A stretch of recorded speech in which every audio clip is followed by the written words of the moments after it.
काबर ले लो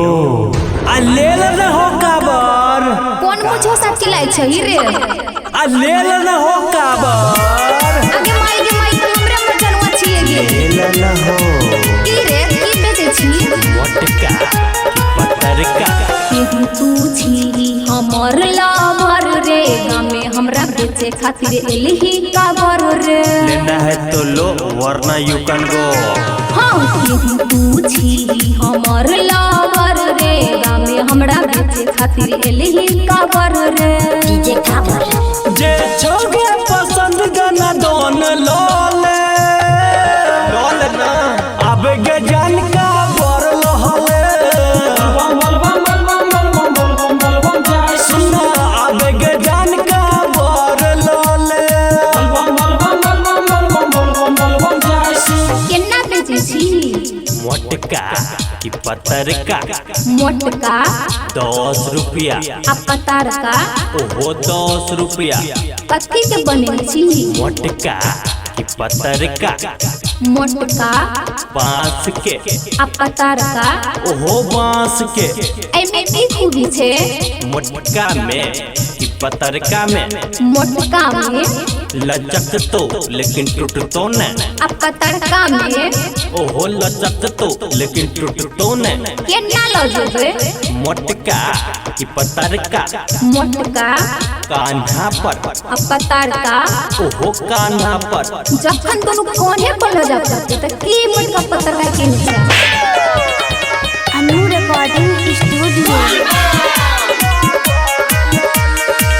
चल गो जल्दी तो से मजनुआ मैं तो पिटा जइबो तोरे कारणवा मोटका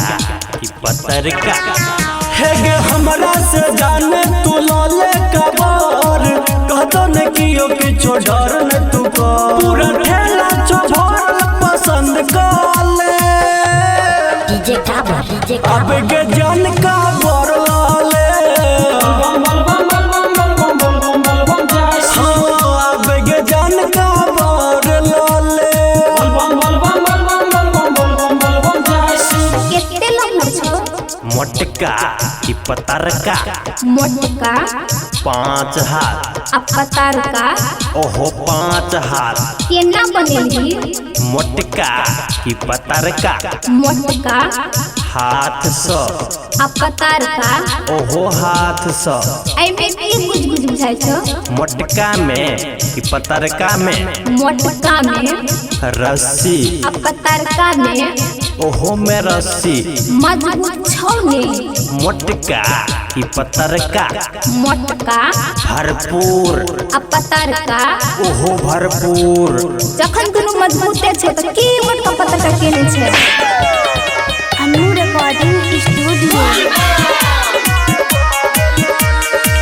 घरे जे पूछतै त की हम बतैबै तोरा से केना कबर हम लेबै मोटका की पतरका हे गे मोहनी करा के तू खुश कर दे मन न तब बोएब हम भैर सावन तोरा को मन जे को पीस लोले डीजे काबर अब गे जान का बर लाले अब गे जान का बर लाले अन्ने कत से छी मोटका की पतरका मोटका मधुबनी स आ पतारका ओहो मधुबनी स हे गे माई जखन दुनु मधुबनी सामने छै की मोटका पतारका केने छै मन के पगलावे छै डीजे काबर अब गे जान का बर लहले सुना अब गे जान का बर लाले नीले में तो जैसी दूसरा का में बेचे